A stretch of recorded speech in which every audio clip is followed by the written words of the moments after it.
ଆପଣମାନଙ୍କୁ Das Odia research YouTube ଚ୍ୟାନେଲକୁ ସ୍ୱାଗତ। ଆଜି ଆମେ +3 6th ସେମିଷ୍ଟରର ମହାସ୍ରୋତକୁ ଆଲୋଚନା କରିବା, ଯାହାକୁ ଲେଖିଛନ୍ତି ବିଶ୍ୱନାଥ କର। ମହାବେଗରେ ମହାସ୍ରୋତ ପ୍ରବାହିତ, ଦିବା ନାହିଁ ରାତି ନାହିଁ ନିରନ୍ତର ପ୍ରବାହିତ। ଅତିଶ୍ରାନ୍ତ କିଏ ମହାନ ଉଦ୍ଦେଶ୍ୟ ସାଧନରେ ତତ୍ପର, ଥରେ ସୁଦ୍ଧା କାହାରି ଆଡ଼କୁ ଫେରି ଅନାଉ ନାହିଁ। ଦାମ୍ଭିକ ମାନବ ତୁମ୍ଭେ ହସ ବା କାନ୍ଦ, ମର ବା ବଞ୍ଚ ସେଥିରେ ତାହାର ଦୃକ୍ପାତ ନାହିଁ। ଅର୍ଥାତ୍ ମହାବେଗରେ ମହାସ୍ରୋତ ପ୍ରତିବାହିତ ହୋଇଥାଏ। ତୁମର ହସକାନ୍ଦ, ମରିବା ବଞ୍ଚିବା ତାକୁ ଫରକ ପଡ଼େନି। କର୍ତ୍ତବ୍ୟନିଷ୍ଠ ମହାବୀର ତୁଲ୍ୟ ସେ କେବଳ କର୍ତ୍ତବ୍ୟ ସାଧନାରେ ବ୍ୟସ୍ତ। ତୁମ୍ଭେ ସ୍ରୋତ ମୁଖରେ ପଡ଼ି ଇତସ୍ତତ ଭାସୁଅଛ, ଉଚ୍ଚ ସ୍ୱରରେ ମର୍ମଭେଦୀ ଚିତ୍କାର କରୁଛ। ସମ୍ମୁଖରେ ଯାହା ପାଉଅଛ ତାହାକୁ ଅବଲମ୍ବନ କରି କୌଣସି ରୂପେ ତୀରକୁ ଉଠିବାକୁ ପ୍ରାଣପଣେ ଯତ୍ନ କରୁଛ, କିନ୍ତୁ ହାୟ ତୁମର ସକଳ ଶକ୍ତି ପରାସ୍ତ, ସକଳ ଚେଷ୍ଟା ବ୍ୟର୍ଥ। ଏ ମହାସ୍ରୋତରେ ପ୍ରତିକୂଳରେ ଗତି କରିବା ବା ଏହାର ସର୍ବଗ୍ରାସୀ କରାଳ କବଳରୁ ଉଦ୍ଧାର ପାଇବ, ଏପରି ମହାବୀର ଏ ଭୂମଣ୍ଡଳରେ କେହି ଜନ୍ମ ନେଇନାହିଁ ବା କୌଣସି କାଳେ ଜନ୍ମିବ ମଧ୍ୟ ନାହିଁ। ଭୁବନ ବିଜୟୀ ମହାବୀର ସିକେନ୍ଦର, ସିଜର, ନେପୋଲିଅନ, ମହାରଥୀ ଭୀଷ୍ମ, ଦ୍ରୋଣ, କର୍ଣ୍ଣ, ଅର୍ଜୁନ ସମସ୍ତେ ଏହାର ସମକ୍ଷରେ ନତମସ୍ତକ। ମାନବ ତୁମ୍ଭର ଇତିହାସ ବୋଲ, ପୁରାଣ ବୋଲ, ବିଜ୍ଞାନ ବୋଲ, ଶିଳ୍ପ ବୋଲ, ସମସ୍ତେ ଉଚ୍ଚ ସ୍ୱରରେ ଏହାର କୀର୍ତ୍ତିଗାନ କରୁଛନ୍ତି। ତୁମେ କେବଳ ଏହାର କ୍ରୀଡ଼ା ସାମଗ୍ରୀ। ମୁହୂର୍ତ୍ତକେ ଏ ତୁମକୁ ହସାଇପାରେ, ମୁହୂର୍ତ୍ତରେ କନ୍ଦାଇପାରେ। ସର୍ବତ୍ର ଏହାର ପ୍ରଭାବ ଅପ୍ରତିହତ। ଏପରି ସ୍ଥାନ ନାହିଁ ଯେଉଁଠାରେ ଏହାର ବେଗ ମନ୍ଦୀଭୂତ। ଯେତେବେଳେ ଏହି ଅସୀମ ବ୍ରହ୍ମାଣ୍ଡରେ କିଛି ମାତ୍ର ନଥିଲା, ସେତେବେଳେ ଏହି ବିସ୍ମୟକର ଚନ୍ଦ୍ର, ସୂର୍ଯ୍ୟ, ଗ୍ରହ, ନକ୍ଷତ୍ର କାହାରି ନାମଗନ୍ଧ ପର୍ଯ୍ୟନ୍ତ ନଥିଲା। ସେହି ଘୋର ଅନ୍ଧକାରମୟ ସମୟରେ ସୁଦ୍ଧା ଏହାର ସ୍ରୋତ ମହାବେଗରେ ପ୍ରଧାବିତ ହେଉଥିଲା। ଅନ୍ତରୀକ୍ଷବ୍ୟାପ୍ତ ବାଷ୍ପମୟ ପରମାଣୁ ମହାସାଗରରେ ସୃଷ୍ଟି ଏହାର ପ୍ରଭାବରେ, ଅଗଣିତ ବିଚିତ୍ର ଜଗତ ଏହାର ପ୍ରଭାବରେ, କୋଟି କୋଟି ଜୀବର ଆବିର୍ଭାବ ଓ ତିରୋଭାବ ହୋଇଥିଲା। ଲକ୍ଷ ଲକ୍ଷ ଜନପଦ ଓ ନଗରୀର ଉତ୍ଥାନ ପତନ, କେତେ କେତେ ପ୍ରବଳ ପରାକ୍ରାନ୍ତ ବୀର ବରଙ୍କର ଉଦୟ ଓ ବିଲୟ ସମସ୍ତେ ଏହାରି ଲୀଳା। ତୀକ୍ଷ୍ଣ ରାଷ୍ଟ୍ର ବିପ୍ଳବ, ସମାଜ ବିପ୍ଳବ, ଧର୍ମ ବିପ୍ଳବ ଏହାର ଇଙ୍ଗିତରେ ହୋଇଥାଏ। ଏହାରି କଟାକ୍ଷପାତ ମାତ୍ରକେ ଆଜି ଯେ ରାଜା କାଲି ସେ ଫକୀର, ଆଜି ଯାହା ନନ୍ଦନକାନନ କାଲି ତାହାର ଭୀଷଣ ମରୁପ୍ରାନ୍ତରେ ପରିଣତ ହୋଇଛି। ଏ ମୁହୂର୍ତ୍ତରେ ଯାହାର ପୌଷ ମାସ, ପରକ୍ଷଣରେ ତାହାର ସର୍ବନାଶ। ଖ୍ରୀଷ୍ଟିଆନ ଧର୍ମଶାସ୍ତ୍ର କହେ, ପୃଥିବୀ ଓ ମନୁଷ୍ୟର ସୃଷ୍ଟି 600 ବର୍ଷ ହେଲା। 6 ଦିନରେ ଜଗତର ସ୍ରଷ୍ଟା ଯାବତୀୟ କାର୍ଯ୍ୟ ବିକାଶ କରି ବଡ଼ କ୍ଳାନ୍ତ ହୋଇପଡ଼ିଲେ। 7ମ ଦିବସରେ ବିଶ୍ରାମ ଗ୍ରହଣ କଲେ। ବିଜ୍ଞାନ କହେ, ପୃଥିବୀର ଏକ ସ୍ତର ସଂସ୍ଥାନରେ କେତେ ସହସ୍ର ସହସ୍ର ବର୍ଷ ଅତୀତ ହୋଇଅଛି, କିଏ ନିରୂପଣ କରିବ? ପୃଥିବୀ ସୃଷ୍ଟିର କେତେ କାଳ ପାରେ ମାନବର ପ୍ରଥମ ଆବିର୍ଭାବ କିଏ ସ୍ଥିର କରିପାରିବ? ବିଜ୍ଞାନର ପ୍ରଭାବରେ ପୃଥିବୀ ଧର୍ମଶାସ୍ତ୍ରମାନଙ୍କର ରାଶି ରାଶି ଆଶାର କାଳ୍ପନିକ, ଏହିପରି ପୃଥିବୀର ଆବର୍ତ୍ତନା ରାଶି, ଅସତ୍ୟ ରାଶି ଧୌତ କରି ସାର ଯେତିକି, ସତ୍ୟ ଯେତିକି ସେତିକି କେବଳ ରଖିବ। ସେ ଯାହା ହେଉ, ଅନନ୍ତ ସୃଷ୍ଟିର ତୁଳନାରେ ମନୁଷ୍ୟର ସ୍ଥାୟିତ୍ୱ କାଳ ଅତି ସାମାନ୍ୟ। ପୁଣି ମନୁଷ୍ୟର ଇତିହାସ, ଏହି ଅଳ୍ପ କାଳରେ ମଧ୍ୟ ସମସ୍ତ ବିବରଣୀ କିଏ ଦେଇପାରେ? ଜନସମାଜରେ କେତେ ଗୋଟା ବଡ଼ ବଡ଼ କଥା ଘେନି ଇତିହାସ, କେତେ ଅନ୍ଧକାରମୟ ସ୍ଥାନରେ, କେତେ ଅନ୍ଧକାରମୟ ହୃଦୟ କନ୍ଦରରେ ଏ ମହାସ୍ରୋତ କି ମହାବ୍ୟାପାରମାନ ସଂଗଠନ କରୁଛି, ଇତିହାସ କି ତାହାର ଖବର ରଖେ। ତଥାପି ଇତିହାସ ଆମ୍ଭମାନଙ୍କର ନମସ୍ୟ, ଯେହେତୁ ସେ ଏହି ମହାସ୍ରୋତରେ କେତେକ ସ୍ଥୂଳ ବିବରଣୀ ପ୍ରଦାନ କରି ଆମ୍ଭମାନଙ୍କର ମହାପକାର ସାଧନ କରିଛି। ସେ ବିବରଣ କେବଳ ଭଙ୍ଗାଗଢ଼ା, ଉଭୟର ଉଦ୍ଦେଶ୍ୟ ଏକ। ସାଗର ଯେପରି ମହାଦେଶର ତୀରରେ ଭଗ୍ନ ମୃତ୍ତିକାଂଶ ସଂଗ୍ରହ କରି ଅତଳ ଜଳରାଶି ମଧ୍ୟରେ ନୂତନ ମହାଦେଶର ସୂତ୍ରପାତ କରେ, ଏ ମହାସ୍ରୋତ ସେହିପରି ଏକ ରାଜ୍ୟ, ଏକ ସମାଜର ଭଗ୍ନାବଶେଷ ଦ୍ୱାରା ନବୀନ ଓ ସୁନ୍ଦରତା ରାଜ୍ୟ ଓ ସମାଜ ସଂଗଠନ କରୁଅଛି। ଭାରତ ଭାଙ୍ଗି ଇଂଲଣ୍ଡ ଗଢ଼ୁଛି, ୟୁରୋପ ଭାଙ୍ଗି ଆମେରିକା ଗଢ଼ୁଛି, ଚୀନ ଭାଙ୍ଗି ଜାପାନ ଗଢ଼ୁଛି, ଏହାର ଆରମ୍ଭ କେବେ ଓ ଶେଷ କେଉଁଠାରେ କିଏ କହିବ? ଆବାମାନ କାଳରୁ ଏ ବ୍ୟାପାର ଲାଗି ରହିଛି। ଭାବୁକ ଦେଖିବ, ଶୁଣି ମୁଗ୍ଧ ହେଉଅଛି। ଚିନ୍ତାଶୂନ୍ୟ ଦର୍ଶକ ଗୂଢ଼ ରହସ୍ୟ ଭେଦ କରିବାକୁ ଅକ୍ଷମ ହୋଇ ହତବୁଦ୍ଧି ହେଉଛନ୍ତି। ନିର୍ବୋଧ ମାନବ ଏ ମହାଶକ୍ତିଶାଳୀ ବୀରକୁ ଚିହ୍ନେ ନାହିଁ, ଏହାର ଉଦ୍ଦେଶ୍ୟ ବୁଝେ ନାହିଁ। କେତେ ନିନ୍ଦା କରେ, କେତେ ଅଭିସମ୍ପାଦ ବର୍ଷଣ କରେ, କିନ୍ତୁ ସେଥିରେ ସେ ବଧିର। ସେ ଅକୁତ ଭୟରେ କେବଳ ନିଜ କର୍ତ୍ତବ୍ୟ ସାଧନ କରି ଚାଲି ଯାଉଅଛି। ମନୁଷ୍ୟ ତାହାକୁ ଚିହ୍ନୁ ବା ନ ଚିହ୍ନୁ, ସେଥିରେ ତାହାର କ୍ଷତିବୃଦ୍ଧି ହେଉନାହିଁ। ସେ ମହାପ୍ରଭୁଙ୍କର ଭୃତ୍ୟ ମାତ୍ର, ତାଙ୍କରି ଆଜ୍ଞା ପାଳନ କରିବ। ସମସ୍ତ ବିଶ୍ୱ ସମସ୍ୱରରେ ଅଜସ୍ର ନିନ୍ଦାବାଣୀ ବର୍ଷଣ କଲେ ସୁଦ୍ଧା ସେ ମୁହୂର୍ତ୍ତକ ପାଇଁ ବିଚଳିତ ହେବ ନାହିଁ। ଏ ମହାସ୍ରୋତ କ'ଣ? ବିଶ୍ୱ ରାଜାଙ୍କର ରାଜଦୂତ ମହାକାଳ ସ୍ରୋତ ହେଉଛି ଏ ମହାସ୍ରୋତ। ଏ ମହାସ୍ରୋତରେ ଯେତେବେଳେ ଯାହା ଆସିବ, ମନୁଷ୍ୟ ନତମସ୍ତକରେ ତାହା ଗ୍ରହଣ କରିବାକୁ ବାଧ୍ୟ ନ କଲେ ତାର ନିସ୍ତାର ନାହିଁ। ଏହାର ଅବମାନନା କରି କେତେ ରାଜାଧିରାଜ ମୁହୂର୍ତ୍ତକେ ସିଂହାସନଚ୍ୟୁତ ହେଉଅଛନ୍ତି, କେତେ ବୀରମାନଙ୍କର ଉନ୍ନତ ମସ୍ତକ ଭୂଲୁଣ୍ଠିତ ହୋଇଅଛି, କେତେ ପ୍ରତାପାନ୍ୱିତ ରାଜ୍ୟ ଭୟଙ୍କର ବିପ୍ଳବର ସଂଘର୍ଷରେ ଛାରଖାର ହୋଇଛି। ମନୁଷ୍ୟ ଏସବୁ ଦେଖି ସୁଦ୍ଧା ଦେଖେ ନାହିଁ, ତେଣୁ ଏହାର ଦୁର୍ଦ୍ଦଶା ହୋଇଥାଏ।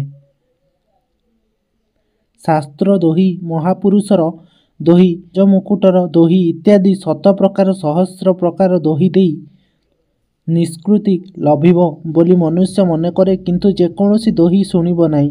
ତେବେ କି ଏହାର ଭଙ୍ଗାଗଢ଼ା ଶେଷ ହେବ ନାହିଁ? ଏ ପ୍ରଶ୍ନର ଉତ୍ତର କିଏ ଦେବ? ତେବେ ଏତିକି ମାତ୍ର ବୋଲାଯାଇପାରେ, ଯେତେବେଳେ ଏହାର ଉଦ୍ଦେଶ୍ୟ ସିଦ୍ଧ ହେବ, ସେତେବେଳେ ଏହାର ବିରାମ। ସେ ଉଦ୍ଦେଶ୍ୟ କ'ଣ? ଉତ୍ତର ସ୍ୱର୍ଗରାଜ୍ୟ ସଂସ୍ଥାପନ, ପୁଣ୍ୟ ସତ୍ୟ ନ୍ୟାୟ ପ୍ରେମ ପୁଣ୍ୟର ରାଜ୍ୟ ସଂସ୍ଥାପନ।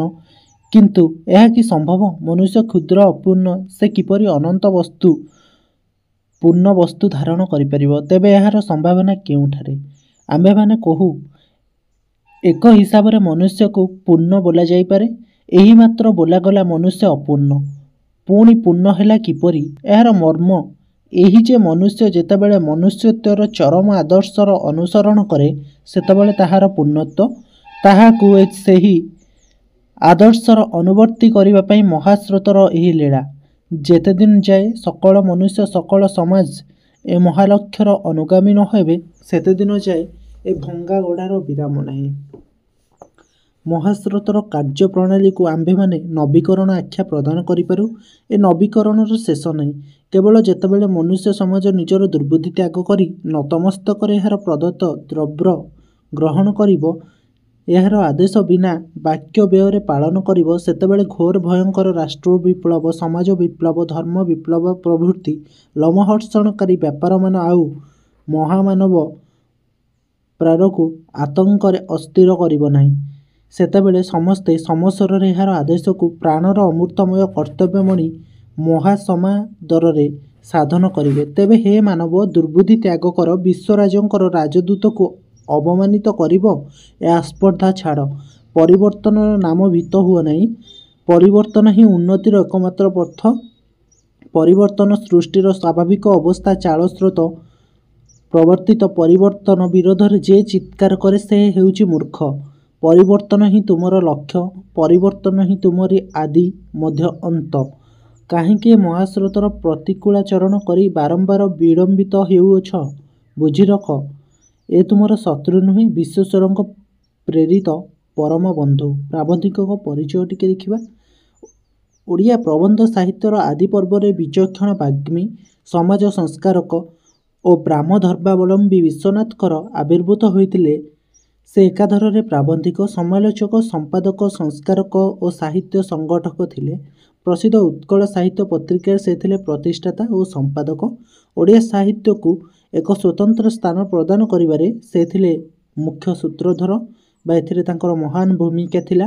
ଏହି ମହାନ ସାହିତ୍ୟରତ୍ନ ବିଶ୍ୱନାଥଙ୍କର 1864 ମସିହା ଡିସେମ୍ବର 24 ତାରିଖରେ ମାହାଙ୍ଗାର ମୂଳବସନ୍ତ ଗ୍ରାମରେ ଜନ୍ମଗ୍ରହଣ କରିଥିଲେ। ବାଲ୍ୟକାଳରୁ ସେ ଥିଲେ ନିର୍ଭୀକ ଓ ସତ୍ୟଚେତା। ଛାତ୍ର ଜୀବନରୁ ସେ ସ୍ୱାଧୀନ ଭାବେ ନିଜର କର୍ମ ସାଧନ କରୁଥିଲେ। ତୀକ୍ଷ୍ଣ ଅଧ୍ୟବସାୟ ଦ୍ୱାରା ସେ ବିଶେଷ କରି ସଂସ୍କୃତ ସାହିତ୍ୟରେ ଅଗାଧ ପାଣ୍ଡିତ୍ୟ ଲାଭ କରିଥିଲେ। ଉତ୍କଳ ସାହିତ୍ୟ ପତ୍ରିକା ମାଧ୍ୟମରେ ବିଭିନ୍ନ ପ୍ରବନ୍ଧମାନ ପ୍ରକାଶ କରି ସମାଜର ପରିବର୍ତ୍ତନରେ ମୁଖ୍ୟ ଭୂମିକା ଗ୍ରହଣ କରିଥିଲେ। ବିବିଧ ପ୍ରବନ୍ଧ ହେଉଛି ତାଙ୍କ ପ୍ରକାଶିତ ପ୍ରବନ୍ଧାବଳୀର ଏକ ମନୋଜ୍ଞ ସଂକଳନ। ମୌଳିକ ଚିନ୍ତା, ଯୁକ୍ତିର ତୀକ୍ଷ୍ଣତା, ଦାର୍ଶନିକ ପୃଷ୍ଠଭୂମି ଓ ଅଭିବ୍ୟକ୍ତିର ସାରଲ୍ୟ ତାଙ୍କ ପ୍ରବନ୍ଧାବଳୀର ଉତ୍କର୍ଷ। ପ୍ରବନ୍ଧଗୁଡ଼ିକର ଭାଷା ଅତ୍ୟନ୍ତ ସଂଯତ ଓ ସାବଲୀଳ ମାର୍ଜିତ। ଦର୍ଶନାୟତ୍ତ କଥାବସ୍ତୁକୁ ଏପରି ବିଶ୍ଳେଷଣ କରି ସେ ଉପସ୍ଥାପନା କରିଛନ୍ତି ଯାହା ପାଠକୀୟ ଶ୍ରଦ୍ଧା ବୃଦ୍ଧି କରିଥାଏ। ବାଗ୍ମୀ ବିଶ୍ୱନାଥ କର ଥିଲେ ସୁବକ୍ତା। ତାଙ୍କର ମତକୁ ଅତି ଚମତ୍କାର ଓ ଦୃଢ଼ ଭାବେ ସେ ଉପସ୍ଥାପନା କରୁଥିଲେ। ତାଙ୍କର ଶୈଳୀ ଥିଲା ଅନନ୍ୟ। ବ୍ୟାସକବି ଫକୀରମୋହନ ବାଗ୍ମୀ କରଙ୍କ ସମ୍ପର୍କରେ କହିଛନ୍ତି, 13 ଦିନ ଭାବି ଭାବି ବୁଝିଛି ମନରେ, ଲୋକପରି ଲୋକଟିଏ ବିଶ୍ୱନାଥ କର। ସଭା ସମିତିରେ ଯେବେ ଦେବତାଙ୍କୁ ଛାଡ଼ି ବକ୍ତୃତାଟା ବଢ଼ିପାଣି ପରି ଯିବ ମାଡ଼ି, ବାଟୁଳି ବାଜିବ ନାହିଁ କଥା ଗଲେ କହି, ଉବୁଡ଼ା ମାଠିଆ ପରି ପାଣି ଦେବ ବୋହି। ମାତୃଭାଷାର ଉନ୍ନତି ପାଇଁ ତାଙ୍କର କଠୋର ସଂକଳ୍ପ ପ୍ରଣିଧାନଯୋଗ୍ୟ। ଶୁଦ୍ଧ ମାର୍ଜିତ କରି ସେ ସାହିତ୍ୟ ରଚନା କରିବାରେ ଆନନ୍ଦ ପାଉଥିଲେ। ତାଙ୍କୁ ଆନନ୍ଦ ତୃପ୍ତି ମିଳୁଥିଲା। ଏହି କାଳଜୟୀ ସ୍ରଷ୍ଟା 1934 ଅକ୍ଟୋବର 18 ତାରିଖରେ ଇହଲୀଳା ସମ୍ବରଣ କଲେ। ମହାସ୍ରୋତର ଭାବବସ୍ତୁ କ'ଣ ଆମେ ଟିକେ ଦେଖିବା। ପ୍ରାବନ୍ଧିକ ଉକ୍ତ ପ୍ରବନ୍ଧରେ ମହାକାଳ ସ୍ରୋତର ଦୁର୍ଲଭ୍ୟ ଶକ୍ତି ସମ୍ପର୍କରେ ମଣିଷ ସମାଜକୁ ଅବଗତ କରାଇ ଦେଇଛନ୍ତି। ଏହାର ବିରୁଦ୍ଧରେ ପ୍ରତିକୂଳ ଆଚରଣ ନ କରି ବିଶ୍ୱସ୍ୱରଙ୍କ ପ୍ରେରିତ ବନ୍ଧୁ ଭାବରେ ଗ୍ରହଣ କରିବାକୁ ଆହ୍ୱାନ ଦେଇଛନ୍ତି। ମହାସ୍ରୋତ ଲୀଳାର ବୈଶିଷ୍ଟ୍ୟ ସମ୍ପର୍କରେ ଉକ୍ତ ପ୍ରବନ୍ଧଟି ପର୍ଯ୍ୟବସିତ। ମହାବେଗରେ ମହାସ୍ରୋତ ନିରନ୍ତର ଭାବରେ ପ୍ରବାହିତ ହୋଇଥାଏ। କେଉଁ ଏକ ମହାନ ଉଦ୍ଦେଶ୍ୟ ସାଧନ ରଖି ଅବିଶ୍ରାନ୍ତ ଭାରେ ଆଗେଇ ଚାଲିଛି। କାହାକୁ ତାର ଖାତିର ନାହିଁ। କର୍ତ୍ତବ୍ୟନିଷ୍ଠ ମହାବୀର ତୁଲ୍ୟ ସେ କେବଳ କର୍ତ୍ତବ୍ୟ ସାଧନାରେ ବ୍ୟସ୍ତ। ଦାମ୍ଭିକ ମଣିଷ ସେହି ମହାସ୍ରୋତରେ ଇତସ୍ତତ ଭାବରେ ଭାସି ଉଚ୍ଚ ସ୍ୱରରେ ମର୍ମଭେଦୀ ଚିତ୍କାର ସହ କୂଳକୁ ଉଠିବାକୁ ସର୍ବଦା ପ୍ରୟାସ କରେ। କିନ୍ତୁ ତାର ସମସ୍ତ ପ୍ରକାରର ଚେଷ୍ଟା, ଦମ୍ଭ ବ୍ୟର୍ଥ ହୋଇଯାଏ। ପରାସ୍ତ ହୁଏ ସେ। ମହାସ୍ରୋତର କରାଳ କବଳରୁ କେହି ଆଜି ପର୍ଯ୍ୟନ୍ତ ଉଦ୍ଧାର ପାଇନାହାନ୍ତି କି ପାଇବାର ଭବିଷ୍ୟତରେ କୌଣସି ସମ୍ଭାବନା ମଧ୍ୟ ନାହିଁ। ପ୍ରାବନ୍ଧିକ ଏହି ସର୍ବଗ୍ରାସୀ ମହାସ୍ରୋତର ଭୟାବହତାକୁ ଉଦାହରଣ ମାଧ୍ୟମରେ ଗ୍ରହଣ କରିଛନ୍ତି। ଭୁବନ ବିଜୟୀ ମହାବୀର ସିକନ୍ଦର, ସଜର, ନେପୋଲିଅନ, ମହାରଥୀ ଭୀଷ୍ମ, ଦ୍ରୋଣ, କର୍ଣ୍ଣ, ଅର୍ଜୁନ ପ୍ରଭୃତିଙ୍କର ମହାସ୍ରୋତର ସମକ୍ଷରେ ନତମସ୍ତକ ହୋଇଛନ୍ତି। ଇତିହାସଠାରୁ ଆରମ୍ଭ କରି ପୁରାଣ, ବିଜ୍ଞାନ, ଶିଳ୍ପ ସମସ୍ତେ ଏହାର କୀର୍ତ୍ତିଗାନ କରୁଛନ୍ତି। ମହାସ୍ରୋତ ପାଖରେ ମଣିଷ ଆଜି ଗୋଟିଏ କ୍ରୀଡ଼ା ସାମଗ୍ରୀ ପାଲଟି ଯାଇଛି। ତାଦ୍ୱାରା ମଣିଷ ହସୁଛି ଏବଂ ମଣିଷ କାନ୍ଦୁଛି। ତାର ପ୍ରଚ୍ଛନ୍ନ ଶକ୍ତି ବଳରେ ମଣିଷ ନିୟନ୍ତ୍ରିତ। ସର୍ବତ୍ର ଏହାର ପ୍ରଭାବ ଅପ୍ରତିହତ। ଏମତ ସ୍ଥାନ ନାହିଁ ଯେଉଁଠାରେ ଏହାର ବେଗ ମନ୍ଦୀଭୂତ। ସଚରାଚର ବିଶ୍ୱ ବ୍ରହ୍ମାଣ୍ଡର ଯେତେବେଳେ ଆଦି ଅନ୍ତ କିଛି ନଥିଲା, ସେତେବେଳେ ଢିମା ଢିମା ଅନ୍ଧାରର ଗହଳି ମଧ୍ୟରେ ମହାସ୍ରୋତ ମହାବେଗରେ ପ୍ରଧାବିତ ହେଉଥିଲା। ମହାସ୍ରୋତର ପ୍ରଭାବରେ ଅନ୍ତରିକ୍ଷବ୍ୟାପୀ ବାଷ୍ପମୟ ପରମାଣୁ ଏବଂ ମହାସାଗରର ସୃଷ୍ଟି ହୋଇଛି। ଏହାର ପ୍ରଭାବରେ ମଧ୍ୟ କୋଟି କୋଟି ଜୀବର ଆବିର୍ଭାବ ଓ ତିରୋଭାବ ହୋଇଛି। ମହାସ୍ରୋତର ଇଙ୍ଗିତରେ ଲକ୍ଷ ଲକ୍ଷ ଜନପଦ ନଗରୀର ଉତ୍ଥାନ ପତନ ସମ୍ଭବ ହେଉଛି। ଅନେକ ପରାକ୍ରମଶାଳୀ ବୀରର ଉଦୟ ଓ ବିଲୟ ଏହାରି ଦ୍ୱାରା ସମାହିତ ହେଉଛି। ମହାସ୍ରୋତର ନୀରବ ନିର୍ଦ୍ଦେଶରେ ଭୀଷଣ ରାଷ୍ଟ୍ର ବିପ୍ଳବ, ଧର୍ମ ବିପ୍ଳବ ଆଉ ସମାଜ ବିପ୍ଳବ ହୋଇଥାଏ। ଏହାର କଟାକ୍ଷପାତ ମାତ୍ରକେ ବିପୁଳ ପରିବର୍ତ୍ତନ ହୁଏ। ରାଜା ପାଲଟି ଯାଏ ଫକୀର, ନନ୍ଦନକାନନ ପାଲଟେ ମରୁପ୍ରାନ୍ତର, କାହାର ପୌଷ ମାସ ଏବଂ କାହାର ସର୍ବନାଶ ପାଲଟିଯାଏ। ମହାସ୍ରୋତର ବିବର୍ତ୍ତନକୁ କଳନା କରିବା ସାଧ୍ୟାତୀତ। ପ୍ରାବନ୍ଧିକ ବିଜ୍ଞାନ ଭିତ୍ତିକ ଦୃଷ୍ଟିକୋଣରୁ ମହାସ୍ରୋତର ଆକଳନ କରିଛନ୍ତି। ବିଜ୍ଞାନ କହେ ପୃଥିବୀର ଗୋଟିଏ ଗୋଟିଏ ସ୍ତରର ସଂସ୍ଥାନରେ କେତେ ସହସ୍ର ସହସ୍ର ବର୍ଷ ଅତୀତ ହୋଇଅଛି। ପୃଥିବୀ ସୃଷ୍ଟିର କେତେ କାଳ ପରେ ମାନବର ପ୍ରଥମ ଆବିର୍ଭାବ କିଏ ସ୍ଥିର କରିବ ତାହା। ବିଜ୍ଞାନ ଅନୁସାରେ ପୃଥିବୀର ଧର୍ମଶାସ୍ତ୍ରମାନଙ୍କର ଅସାର କାଳ୍ପନିକ ତଥ୍ୟ କୁଆଡ଼େ କାଳବକ୍ଷରେ ମହାସ୍ରୋତରେ ଭାସି ଭାସି ନିଶ୍ଚିହ୍ନ ହୋଇଯାଉଛି। ସେତିକି ସତ୍ୟ ସବୁକୁ ଧୋଇଦେଇ ସେତିକି ରଖିଛି। ତେଣୁ ଅନନ୍ତ ସୃଷ୍ଟିର ତୁଳନାରେ ମନୁଷ୍ୟର ସ୍ଥାୟିତ୍ୱକାଳ ଅତି ସାମାନ୍ୟ। କେତେ ଯେ ଇତିହାସକୁ ଗର୍ଭରେ ରଖିଛି ମହାସ୍ରୋତ। ପୁଣି ମଝିରେ ଇତିହାସ ଏହି ଅଳ୍ପ କାଳରେ ମଧ୍ୟ ସମସ୍ତ ବିବରଣୀ ଦେବାରେ ଅସମର୍ଥ ବୋଲି ପ୍ରାବନ୍ଧିକ କହିଛନ୍ତି। ସମାଜର ଅତୀତର ଐତିହ୍ୟକୁ ନେଇ ଇତିହାସ ମହାସ୍ରୋତର ମହାବ୍ୟାପାରକୁ ତାକୁ ଇତିହାସ କି ସମ୍ବାଦ ପରିବେଷଣ କରିପାରିବ ବୋଲି ବିସ୍ମିତ ହୋଇଛନ୍ତି ପ୍ରାବନ୍ଧିକ। ତଥାପି ଇତିହାସ ଆମ୍ଭମାନଙ୍କର ନମସ୍ୟ, ଯେହେତୁ ସେହି ମହାସ୍ରୋତର କେତେକ ସ୍ଥୂଳ ବିବରଣୀ ପ୍ରଦାନ କରି ଆମ୍ଭମାନଙ୍କର ମହା ଉପକାର ସାଧନ କରିଛନ୍ତି। ଭାଙ୍ଗିବା ଗଢ଼ିବାର ନିର୍ମାତା ହେଉଛି ମହାସ୍ରୋତ। ମହାସ୍ରୋତ ଏକ ରାଜ୍ୟ, ଏକ ସମାଜର ଭଗ୍ନାବଶେଷ ଦ୍ୱାରା ନବୀର ଓ ସୁନ୍ଦରତର ରାଜ୍ୟ ଓ ସମାଜ ସଂଗଠନ କରୁଛି। ଭାରତ ଭାଙ୍ଗି ଇଂଲଣ୍ଡ ଗଢ଼ୁଅଛି, ୟୁରୋପ ଭାଙ୍ଗି ଆମେରିକା ଗଢ଼ୁଛି, ତ ଚୀନ ଭାଙ୍ଗି ଜାପାନ ଗଢ଼ୁଛି। କେଉଁ ଆବାହମାନ କାଳରୁ ଏହାର ବ୍ୟାପାର ଲାଗିଛି। ଚିନ୍ତାଶୂନ୍ୟ ଦର୍ଶକ ମହାସ୍ରୋତର ଗୂଢ଼ ରହସ୍ୟ ବୁଝିବାକୁ ହତବୁଦ୍ଧି ହେଉଛନ୍ତି। ମୌଢ଼ ମାନବ ଏହି ମହାଶକ୍ତିଶାଳୀ ବୀରର ପରାକାଷ୍ଠା ନ ବୁଝି କେତେ ଯେ ନିନ୍ଦା ଅଭିସମ୍ପାତ ବର୍ଷଣ କରେ, ତାର ହିସାବ ନାହିଁ। କାହାର ନିନ୍ଦା ପ୍ରଶଂସା ଭଲମନ୍ଦକୁ ବେଖାତିର କରି ଅବିରାମ ଗତିରେ ଆଗେଇ ଚାଲିଛି। ପ୍ରଭୁଙ୍କର ଭୃତ୍ୟ ପରି ଆଜ୍ଞା ପାଳନରେ ସତତ ଚେଷ୍ଟିତ ସେ ବିଶ ରାଜାଙ୍କ ରାଜଦୂତ ମହାକାଳ ସ୍ରୋତ। ମନୁଷ୍ୟ ନତମସ୍ତକରେ ମହାସ୍ରୋତକୁ ଗ୍ରହଣ କରିବାକୁ ଆଜି ବାଧ୍ୟ। ଏହାର ଅବମାନନା କରି କେତେ ଯେ ରାଜାଧିରାଜ ମୁହୂର୍ତ୍ତରେ ସିଂହାସନଚ୍ୟୁତ ହୋଇଛନ୍ତି। ଆସ୍ପର୍ଦ୍ଧା ଦେଖାଉଥିବା କେତେ ବୀର ଯେ ଅତୀତରେ ଲୁଣ୍ଠିତ ହୋଇଛନ୍ତି ଏବଂ ସମୃଦ୍ଧଶାଳୀ ରାଜ୍ୟ ଭୟଙ୍କର ବିପ୍ଳବରେ ଚୂର୍ଣ୍ଣି ବିଚୂର୍ଣ୍ଣି ହୋଇଯାଇଛି, ଏହାର ପ୍ରଭାବକୁ ସ୍ୱୀକାର ନ କରି ଶାସ୍ତ୍ରର ମହାପୁରୁଷଙ୍କର ପିତୃ ପିତାମହଙ୍କ ଦ୍ୱାହି ଦେଇ ନିଷ୍କୃତି ଲଭିବାକୁ ମଣିଷ ପ୍ରୟାସ କରେ। ମହାସ୍ରୋତର ବିରାମକୁ ପ୍ରାବନ୍ଧିକ ଚମତ୍କାର ଭଙ୍ଗୀରେ ଉପସ୍ଥାପନ କରିଛନ୍ତି। ମନୁଷ୍ୟ ଯେତେବେଳେ ମନୁଷ୍ୟତ୍ୱର ଚରମ ଆଦର୍ଶ ଅନୁସରଣ କରେ, ସେତେବେଳେ ତାହାର ପୂର୍ଣ୍ଣତା ଦେଖାଦିଏ। ତାହାକୁ ସେହି ଆଦର୍ଶର ଅନୁବର୍ତ୍ତୀ କରିବା ପାଇଁ ମହାସ୍ରୋତର ଏହି ଲୀଳା। ଯେତେଦିନ ଯାଏ ସକଳ ମନୁଷ୍ୟ ସକଳ ସମାଜ ଏ ମହାଲକ୍ଷ୍ୟର ଅନୁଗାମୀ ନ ହେବ, ସେତେଦିନ ଯାଏ ଭଙ୍ଗା ଗଢ଼ାର ଶେଷ ନାହିଁ। ମହାସ୍ରୋତର କାର୍ଯ୍ୟପ୍ରଣାଳୀକୁ ନବୀକରଣ ଭାବରେ ପ୍ରାବନ୍ଧିକ ଗ୍ରହଣ କରିଛନ୍ତି। ଏହି ନବୀକରଣ ପ୍ରକ୍ରିୟା ଶେଷ ହେବାର ସମ୍ଭାବନା ନାହିଁ। ଯେତେବେଳେ ମନୁଷ୍ୟ ସମାଜ ଦୁର୍ବୁଦ୍ଧି ତ୍ୟାଗ କରି ନତମସ୍ତକରେ ଏହାର ପ୍ରଦତ୍ତ ଦ୍ରବ୍ୟ ଗ୍ରହଣ କରିବ, ସେତେବେଳେ ରାଷ୍ଟ୍ର ଲୋମହର୍ଷଣକାରୀ ବିପ୍ଳବମାନ ମାନବ ପ୍ରାଣକୁ ଆତଙ୍କିତ କରିବ ନାହିଁ। ସମସ୍ତେ ସମସ୍ୱରରେ ଏହାର ଆଦେଶକୁ ପ୍ରାଣର ଅମୃତମୟ କର୍ତ୍ତବ୍ୟ ମଣି ମହାସମାଦରରେ ସାଧନ କରିବେ। ପରିଶେଷରେ ପ୍ରାବନ୍ଧିକ ମଣିଷ ସମାଜକୁ ଦୁର୍ବୁଦ୍ଧି ତ୍ୟାଗ କରି ବିଶ୍ୱରାଜାଙ୍କ ପ୍ରେରିତ ରାଜଦୂତ ରୂପେ ମହାସ୍ରୋତକୁ ସ୍ୱାଗତ କରିବାକୁ ନିବେଦନ କରିଛନ୍ତି। ମହାସ୍ରୋତର ଏହି ପରିବର୍ତ୍ତନରେ ଉନ୍ନତର ଏକମାତ୍ର ସୋପାନ ଏବଂ ତାହା ସ୍ୱାଭାବିକ ସୃଷ୍ଟିର ଏକ ଅବସ୍ଥା। ତେଣୁ ମହାସ୍ରୋତର ପ୍ରତିକୂଳ ଆଚରଣ ନ କରି ତାକୁ ମିତ୍ର ରୂପେ ଅର୍ଥାତ୍ ବିଶ୍ୱେଶ୍ୱରଙ୍କ ପ୍ରେରିତ ବନ୍ଧୁ ରୂପେ ଗ୍ରହଣ କରିବା ଉଚିତ ବୋଲି ପ୍ରାବନ୍ଧିକ ମତବ୍ୟକ୍ତ କରିଛନ୍ତି। ପ୍ରାବନ୍ଧିକଙ୍କ ମହାସ୍ରୋତ ଅଦ୍ଭୁତ ଶକ୍ତି ସମ୍ପର୍କରେ ବର୍ଣ୍ଣନା ବେଶ୍ ପ୍ରାଣସ୍ପର୍ଶୀ ହୋଇପାରିଛି। ପ୍ରବନ୍ଧର କେତୋଟି ସ୍ମରଣୀୟ ପ୍ରସଙ୍ଗ, ଯେଉଁଟା ସର୍ଟ କୋଶ୍ଚିନ୍ ପାଇଁ ଇମ୍ପୋର୍ଟାଣ୍ଟ। ଦିନ ନାହିଁ ରାତି ନାହିଁ, ଏକ ଅବିଶ୍ରାନ୍ତ ଭାବରେ ମହାନ ଉଦ୍ଦେଶ୍ୟ ନେଇ ମହାବେଗରେ ମହାସ୍ରୋତ ପ୍ରବାହିତ। ନିରନ୍ତର ପ୍ରବାହିତ ମହାସ୍ରୋତ କାହାରିକି ଅପେକ୍ଷା ନ କରି ଅବିରାମ ଗତିରେ ଆଗକୁ ମାଡ଼ି ଚାଲେ। କର୍ତ୍ତବ୍ୟନିଷ୍ଠ ମହାବୀର ତୁଲ୍ୟ ମହାସ୍ରୋତ କେବଳ କର୍ତ୍ତବ୍ୟ ସାଧନାରେ ବ୍ୟସ୍ତ। ମଣିଷର ସମସ୍ତ ଶକ୍ତି ପରାସ୍ତ, ସକଳ ଚେଷ୍ଟା ବ୍ୟର୍ଥ ଏହି ମହାସ୍ରୋତ ଆଗରେ। ମହାସ୍ରୋତ ପ୍ରତିକୂଳରେ ଗତି କରିବା ବା ଏହାର ସର୍ବଗ୍ରାସ କରାଳ କବଳରୁ ଉଦ୍ଧାର ପାଇବା, ଏପରି ମହାବୀର ଏ ଭୂମଣ୍ଡଳରେ ଜନ୍ମ ନେଇନାହାନ୍ତି କିମ୍ବା ଜନ୍ମିବେ ନାହିଁ ମଧ୍ୟ। ଭୁବନ ବିଜୟ ମହାବୀର ସିକନ୍ଦର, ସିଜର, ନେପୋଲିଅନ, ମହାରଥୀ ଭୀଷ୍ମ, ଦ୍ରୋଣ, କର୍ଣ୍ଣ, ଅର୍ଜୁନ ସମସ୍ତେ ମହାସ୍ରୋତ ସମକ୍ଷରେ ନତମସ୍ତକ। ଇତିହାସଠାରୁ ଆରମ୍ଭ କରି ପୁରାଣ, ବିଜ୍ଞାନ, ଶିଳ୍ପ ସମସ୍ତେ ଉଚ୍ଚ ସ୍ୱରରେ ମହାସ୍ରୋତର କୀର୍ତ୍ତିଗାନ କରୁଛନ୍ତି। ମହାସ୍ରୋତର ଅପରିତିତ ପ୍ରଭାବ ରହିଛି। କେଉଁଠାରେ ଏହାର ବେଗ ମନ୍ଦୀଭୂତ ନୁହେଁ। ଯେତେବେଳେ ସଚରାଚର ବିଶ୍ୱ ବ୍ରହ୍ମାଣ୍ଡରେ କିଛି ମାତ୍ର ନଥିଲା, ସେତେବେଳେ ଏହି ଅସୀମ ବ୍ରହ୍ମାଣ୍ଡରେ ଚନ୍ଦ୍ର, ସୂର୍ଯ୍ୟ, ଗ୍ରହ, ନକ୍ଷତ୍ର କାହାର ନାମଗନ୍ଧ ପର୍ଯ୍ୟନ୍ତ ନଥିଲା।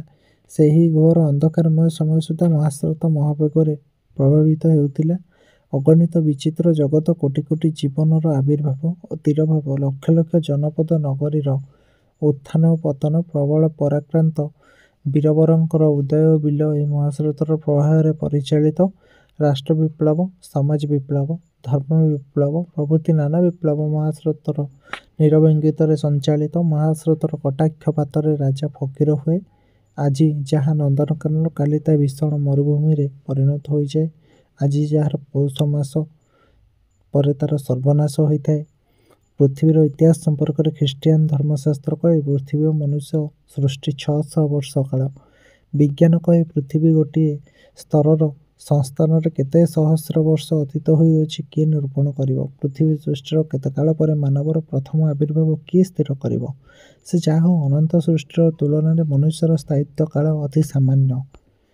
ଇତିହାସ ମହାସ୍ରୋତର କେତେକ ସ୍ଥୂଳ ବିବରଣ ପ୍ରଦାନ କରି ଆମ୍ଭମାନଙ୍କର ମହୋପକାର ସାଧନ କରୁଥିବାରୁ ସେ ଚିର ନମସ୍ୟ। ସାଗର ଯେପରି ମହାଦେଶର ତୀରରେ ଭଗ୍ନ ମୃତ୍ତିକାଂଶ ସଂଗ୍ରହ କରି ଅତଳ ଜଳରାଶି ମଧ୍ୟରେ ନୂତନ ମହାଦେଶର ସୂତ୍ରପାତ କରେ, ଏହି ମହାସ୍ରୋତ ସେହିପରି ଏକ ରାଜ୍ୟ, ଏକ ସମାଜର ଭଗ୍ନାବଶେଷ ଦ୍ୱାରା ନବୀନ ଓ ସୁନ୍ଦରତର ରାଜ୍ୟ ଓ ସମାଜ ସଂଗଠନ କରୁଛି। ମହାସ୍ରୋତର ନିଗୂଢ଼ ରହସ୍ୟକୁ ନିର୍ବୋଧ ମାନବ ଚିହ୍ନେ ନାହିଁ, ଏହାର ଉଦ୍ଦେଶ୍ୟ ବୁଝେ ନାହିଁ, କେତେ ନିନ୍ଦା କରେ, କେତେ ଅଭିସମ୍ପାତ କରେ, କିନ୍ତୁ ଏସବୁକୁ ମହାସ୍ରୋତ କର୍ଣ୍ଣପାତ ନ କରି ହୁଏ ବଧିର। ସମସ୍ତ ବିଶ୍ୱ ସମସ୍ୱରରେ ଅଜସ୍ର ନିନ୍ଦାବାଣୀ ବର୍ଷଣ କଲେ ସୁଦ୍ଧା ସେ ମୁହୂର୍ତ୍ତକ ପାଇଁ ବିଚଳିତ ହୁଏ ନାହିଁ, କାରଣ ସେ ବିଶ୍ୱରାଜାଙ୍କ ରାଜଦୂତ ମହାକାଳ ସ୍ରୋତ। ମହାସ୍ରୋତର କରାଳ ଗତିକୁ ମନୁଷ୍ୟ ଅବନତ ମସ୍ତକରେ ଗ୍ରହଣ କରିବାକୁ ବାଧ୍ୟ, ନତୁବା ତାହାର ନିସ୍ତାର ନାହିଁ। ମହାସ୍ରୋତ ରୂପକ ମହାକାଳକୁ ଅବମାନନା କରି କେତେ ଯେ ବୀରବରଙ୍କର ଉନ୍ନତ ମସ୍ତକ ଲୁଣ୍ଠିତ ହୋଇଛି, କେତେ ଯେ ରାଜାଧିରାଜ ମୁହୂର୍ତ୍ତରେ ସିଂହାସନଚ୍ୟୁତ ହୋଇଛନ୍ତି, କେତେ ଯେ ସମୃଦ୍ଧଶାଳୀ ରାଜ୍ୟ ଭୟଙ୍କର ବିପ୍ଳବର ସଂଘର୍ଷରେ ବିଧ୍ୱଂସୀ ହୋଇଛନ୍ତି, ମନୁଷ୍ୟ ଏସବୁକୁ ଦେଖି ସୁଦ୍ଧା ଦେଖେ ନାହିଁ ବୋଲି ଆଜି ତାହାର ଏକ ଦୁର୍ଦ୍ଦଶା। ମନୁଷ୍ୟ ଯେତେବେଳେ ମନୁଷ୍ୟତ୍ୱର ଚରମ ଆଦର୍ଶ ଅନୁସରଣ କରେ, ସେତେବେଳେ ତାହାର ପୂର୍ଣ୍ଣତ୍ୱ ଆସିଯାଏ। ତାହାକୁ ସେହି ଆଦର୍ଶର ଅନୁବର୍ତ୍ତୀ କରିବା ପାଇଁ ମହାସ୍ରୋତର ଏହି ଲୀଳା। ମହାସ୍ରୋତର କାର୍ଯ୍ୟପ୍ରଣାଳୀକୁ ନବୀକରଣ ଆଖ୍ୟା ପ୍ରଦାନ କରାଯାଇଥାଏ, କାରଣ ଏ ପ୍ରକ୍ରିୟା ଶେଷ ହୁଏ ନାହିଁ। ମନୁଷ୍ୟ ସମାଜ ଯେତେବେଳେ ଦୁର୍ବୁଦ୍ଧି ତ୍ୟାଗ କରି ନତମସ୍ତକରେ ଏହାର ପ୍ରଦତ୍ତ ଦ୍ରବ୍ୟ ଗ୍ରହଣ କରିବ, ସେତେବେଳେ ସମସ୍ତେ ସମସ୍ୱରରେ ଏହାର ଆଦେଶକୁ ପ୍ରାଣର ଅମୃତମୟ କର୍ତ୍ତବ୍ୟ ମାନି ମହାସମାବରରେ ସାଧନ କରିବେ। ପରିବର୍ତ୍ତନର ଉନ୍ନତିର ଏକମାତ୍ର ପଥ ପରିବର୍ତ୍ତନ। ସୃଷ୍ଟିର ସ୍ୱାଭାବିକ ଅବସ୍ଥା। କାଳସ୍ରୋତ ପ୍ରବର୍ତ୍ତିତ ପରିବର୍ତ୍ତନ ବିରୁଦ୍ଧରେ ଯେ ଚିତ୍କାର କରେ ସେ ମୂର୍ଖ। ମହାକାଳ ସ୍ରୋତ କାହାର ଶତ୍ରୁ ନୁହେଁ, ବିଶ୍ୱେଶ୍ୱରଙ୍କ ପ୍ରେରିତ ପରମ ବନ୍ଧୁ।